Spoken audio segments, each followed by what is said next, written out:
ପିଲାମାନେ ଆମେ ପୂର୍ବ କ୍ଲାସରେ କିଛି ଦୁର୍ଘଟଣା ଏବଂ ସେଗୁଡ଼ିକର ପ୍ରାଥମିକ ଚିକିତ୍ସା ବିଷୟରେ ଆଲୋଚନା କରିଥିଲେ।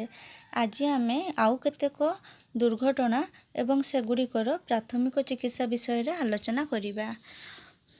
ପ୍ରଥମେ ଆମେ ପଢ଼ିବା ବିଷାକ୍ତ ଖାଦ୍ୟ ଖାଇଲେ କେଉଁ ପ୍ରକାରର ପ୍ରାଥମିକ ଚିକିତ୍ସା କରିବା। ଅନେକ ସମୟରେ ଲୋକମାନେ ବିଷାକ୍ତ ଖାଦ୍ୟ ଖାଇ ଅସୁସ୍ଥ ହୋଇପଡ଼ନ୍ତି। ତେବେ ବିଷାକ୍ତ ଖାଦ୍ୟ ପେଟରେ ରହିଲେ ଶରୀରର କ୍ଷତି ହୁଏ। ତେଣୁ ଏହି ବିଷାକ୍ତ ଖାଦ୍ୟକୁ ବାନ୍ତି କରାଇ ବାହାର କରିଦେବା ଭଲ। ପାଟିରେ ଆଙ୍ଗୁଠି ପୁରାଇଲେ ବା ପଟାସ ପାଣି ପିଇଲେ ବାନ୍ତି ହୋଇଯିବ। ଏହାପରେ ଡାକ୍ତରଙ୍କୁ ଦେଖାଇ ଚିକିତ୍ସା କରିବ। ଏହାପରେ ଆମେ ପଢ଼ିବା ବିଛା ବା ବିଷାକ୍ତ କୀଟ କାମୁଡ଼ିଲେ କେଉଁ ପ୍ରକାରର ପ୍ରାଥମିକ ଚିକିତ୍ସା କରିବା। ବିଛା, ଭଅଁର ବା ବିରୁଡ଼ି କାମୁଡ଼ିଲେ ଖୁବ୍ ବିନ୍ଧା ହୋଇଥାଏ। ଏହିପରି ହେଲେ କ୍ଷତ ସ୍ଥାନକୁ ବାରମ୍ବାର ଚୂନ ପାଣିରେ ଧୋଇଦେଲେ ବା ଚୂନ ପାଣି ଭିଜା କନା ଗୁଡ଼ାଇ ରଖିଲେ ବିନ୍ଧା କମିଯିବ। ଏହାପରେ ଡାକ୍ତରଙ୍କୁ ଦେଖାଇ ଚିକିତ୍ସା କରିବ। ଏହାପରେ ଆମେ ପଢ଼ିବା ସାପ କାମୁଡ଼ିଲେ କେଉଁ ପ୍ରକାରର ପ୍ରାଥମିକ ଚିକିତ୍ସା କରିବା। ସାପ କାମୁଡ଼ିଲେ ସାପ କାମୁଡ଼ିଥିବା ବ୍ୟକ୍ତିଙ୍କୁ ଆଶ୍ୱାସନା ଦେବା ଉଚିତ। ଆମେ ଏହିପରି ତାଙ୍କୁ ବୁଝାଇବା ଯେପରିକି ତାଙ୍କର ସାପ କାମୁଡ଼ା ପ୍ରତି ଥିବା ଭୟ କମିଯିବ। କାରଣ ମନର ଭୟ ଶରୀର ଉପରେ ବହୁତ କୁପ୍ରଭାବ ପକାଇଥାଏ। ସେଥିପାଇଁ ସାପ କାମୁଡ଼ିଥିବା ବ୍ୟକ୍ତିଙ୍କୁ ଆଶ୍ୱାସନା ଦେବା ଅତି ଜରୁରୀ ଅଟେ। ତେବେ ବିଷଧର ସାପ କାମୁଡ଼ିବା ମଧ୍ୟ ସବୁବେଳେ ପ୍ରାଣଘାତୀ ହୋଇନଥାଏ। ସାପ କାମୁଡ଼ିଥିବା ସ୍ଥାନରେ ପିନ୍ଧିଥିବା ମୁଦି, ଘଣ୍ଟା, ବ୍ରତ, ପାଉଁଜି ଇତ୍ୟାଦି ଖୋଲିଦେବା ଉଚିତ। ଏହାପରେ କ୍ଷତ ସ୍ଥାନର ଉପରକୁ କ୍ରେପ୍ ବ୍ୟାଣ୍ଡେଜରେ କିମ୍ବା ତାହା ନଥିଲେ ପତଳା ଲମ୍ବା କନାରେ ହାଲକା ଭାବରେ ଗୁଡ଼େଇ ବାନ୍ଧିଦେବା। ଯଦି ହାତକୁ କାମୁଡ଼ିଥିବ ତେବେ ଛାତି ତଳକୁ ଝୁଲେଇ କରି ରଖନ୍ତୁ। ଗୋଡ଼କୁ କାମୁଡ଼ିଥିଲେ ଗୋଡ଼କୁ ସଳଖ କରି ରଖନ୍ତୁ ଏବଂ ସେହି ବ୍ୟକ୍ତିଙ୍କୁ ଟେକି କରି ନେବା ଆଣିବା କରିବା ଉଚିତ। ସାପ କାମୁଡ଼ିଥିବା ବ୍ୟକ୍ତିଙ୍କୁ ଚଲାବୁଲା କରିବା କିମ୍ବା କାମ କରିବାକୁ ବାରଣ କରିବା ଉଚିତ। ସାପ ବିଷ ଦାଉରୁ ରକ୍ଷା ପାଇବା ପାଇଁ ସର୍ପ ବିଷ ନିରୋଧକ ଇଞ୍ଜେକ୍ସନ ହିଁ ଏକମାତ୍ର ବିକଳ୍ପ। ତେଣୁ ଯଥାଶୀଘ୍ର ରୋଗୀକୁ ଡାକ୍ତରଖାନାକୁ ନେଇଯିବା ଉଚିତ। ଡାକ୍ତରଖାନା ଯିବା ବାଟରେ ରୋଗୀଠାରେ ଦେଖାଯାଉଥିବା ଲକ୍ଷଣ ଡାକ୍ତରଙ୍କୁ ସବିଶେଷ କୁହନ୍ତୁ। ଏହାଦ୍ୱାରା ଡାକ୍ତରଙ୍କୁ ଚିକିତ୍ସା କରିବାରେ ସୁବିଧା ହେବ। ତେବେ ସାପ କାମୁଡ଼ିଲେ କ'ଣ କରିବା ଅନୁଚିତ? ସାପ କାମୁଡ଼ିଥିବା ବ୍ୟକ୍ତି ଆଦୌ ଡରିବା କିମ୍ବା ବିଚଳିତ ହେବା ଅନୁଚିତ। ସେହି ବ୍ୟକ୍ତିଙ୍କୁ ଚଲାବୁଲା କିମ୍ବା କୌଣସି କାମ କରିବାକୁ ବାରଣ କରିବା ଉଚିତ। କ୍ଷତ ସ୍ଥାନକୁ ଆଦୌ ଧୋଇବା ଉଚିତ ନୁହେଁ କିମ୍ବା ବରଫ, ଇଲେକ୍ଟ୍ରିକ୍ ସକ୍ ଇତ୍ୟାଦି ଦେବା ଅନୁଚିତ।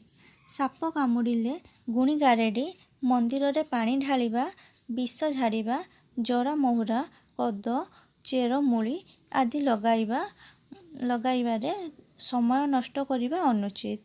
କ୍ଷତ ସ୍ଥାନକୁ ବାନ୍ଧିବା ପାଇଁ ସୁତୁଲି କିମ୍ବା କତା ଦଉଡ଼ିର ବ୍ୟବହାର କରିବା ଉଚିତ ନୁହେଁ। ତା ବଦଳରେ ପତଳା ଲମ୍ବା କନା କିମ୍ବା କ୍ରେପ୍ ବ୍ୟାଣ୍ଡେଜର ବ୍ୟବହାର କରିବା ଉଚିତ। ତେବେ କ୍ଷତ ସ୍ଥାନକୁ ବ୍ଲେଡ୍ କିମ୍ବା ଛୁରୀ ଦ୍ୱାରା କଟାକଟି କରିବା ଉଚିତ ନୁହେଁ। କ୍ଷତ ସ୍ଥାନକୁ ଚୁଚୁମିବା ନାହିଁ କିମ୍ବା ସେହି ଜାଗାକୁ ଚିପାଚିପି ମଧ୍ୟ କରିବା ନାହିଁ। ସାପ କାମୁଡ଼ିଥିବା ବ୍ୟକ୍ତିଙ୍କୁ ଖାଦ୍ୟ ଖାଇବାକୁ ଦେବା ଅନୁଚିତ। ପିଲାମାନେ, ତୁମେମାନେ ଯେଉଁ ଚିତ୍ରଟିକୁ ଦେଖୁଛ ତାକୁ କ'ଣ କୁହାଯାଏ ଜାଣିଛ କି? ଏହାକୁ ଆମେ ଥର୍ମୋମିଟର ବୋଲି କହିଥାଉ। ତୁମମାନଙ୍କର ଜ୍ୱର ହୋଇଥିଲା ବେଳେ ଏହାକୁ ବ୍ୟବହାର କରିଥିବ। ଏହାକୁ ଆମେ ଶରୀରର ତାପମାତ୍ରା ମାପିବା ପାଇଁ ବ୍ୟବହାର କରିଥାଉ। ସାଧାରଣତଃ ଜ୍ୱର ହୋଇଥିବା ସମୟରେ ଶରୀରର ତାପମାତ୍ରା ଏଥିରେ ମାପି ଡାକ୍ତର ଔଷଧ ଦେଇଥାନ୍ତି। ତେବେ ଏଥିରେ ପାରଦ ନାମକ ଏକ ତରଳ ଧାତୁ ଥାଏ। ଏହି ଧାତୁ ତାପ ପାଇଲେ କାଚ ନଳୀ ଭିତରେ ପ୍ରସାରିତ ହୋଇ ଉପରକୁ ଉଠିଥାଏ। ଏହାକୁ ଆମେ କାଚ ନଳୀ ଦେଇ ବାହାର ପଟୁ ଦେଖିପାରୁ। ପାରଦର ଏହି ପ୍ରସାରଣ ଦ୍ୱାରା ଆମେ ଶରୀରର ତାପମାତ୍ରା ଜାଣିପାରୁ।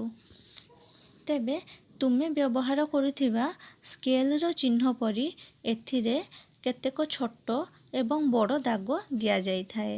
ସବୁଠାରୁ ତଳ ଚିହ୍ନ ପାଖରେ 95 ଡିଗ୍ରୀ ଫାରେନହାଇଟ୍ ଲେଖାଯାଇଥାଏ ଏବଂ ସବୁଠାରୁ ଉପର ଚିହ୍ନ ପାଖରେ 110 ଡିଗ୍ରୀ ଫାରେନହାଇଟ୍ ଲେଖାଯାଇଥାଏ।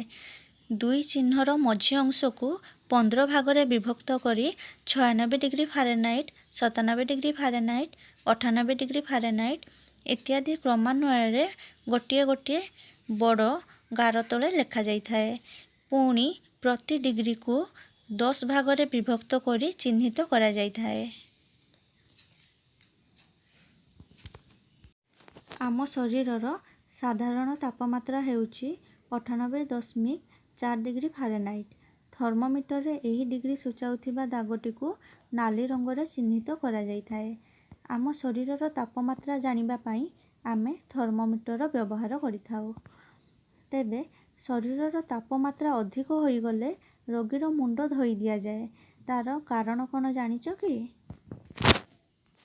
କାରଣ ଶରୀରର ତାପମାତ୍ରା ଅଧିକ ହେଲେ ଜୀବନ ପ୍ରତି ବିପଦ ସୃଷ୍ଟି ହୋଇଥାଏ। ତେଣୁ ଶରୀରର ତାପମାତ୍ରା କମାଇବା ପାଇଁ ରୋଗୀର ମୁଣ୍ଡ ଧୋଇ ଦିଆଯାଏ। ତେବେ ଆମେ ଏବେ ଜାଣିବା ଥର୍ମୋମିଟର ବ୍ୟବହାର ସମ୍ପର୍କରେ। ଥର୍ମୋମିଟର ବ୍ୟବହାର କରିବା ପୂର୍ବରୁ ଏବଂ ପରେ ଭଲ କରି ପାଣିରେ ଧୋଇଦେବା। ଥର୍ମୋମିଟର ଉପର ମୁଣ୍ଡକୁ ଧରି ଆସ୍ତେ ଆସ୍ତେ ଝାଡ଼ିଦେବା ଯେପରି ପାରଦର ସ୍ତମ୍ଭ ତୀର ଚିହ୍ନ ତଳକୁ ଖସି ଆସିବ। ଜ୍ୱର ମାପିବା ପାଇଁ ଏହାକୁ ଜିଭ ତଳେ ବା କାଖ ସନ୍ଧିରେ 2 ମିନିଟ୍ ପର୍ଯ୍ୟନ୍ତ ରଖିବା। 2 ମିନିଟ୍ ପରେ ଥର୍ମୋମିଟରକୁ କାଢ଼ି ପାରଦ ସ୍ତମ୍ଭ କେତେ ଦୂରରେ ପ୍ରସାରିତ ହୋଇଛି ତାହା ଦେଖି ତାପମାତ୍ରା ଜାଣିବା।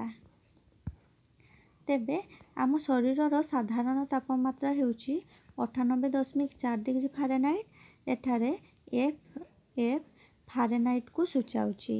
ସେହିପରି ଯେଉଁଠି ସି ଥିବ ତାହା ସେଣ୍ଟିଗ୍ରେଡ଼କୁ ସୂଚାଇବ।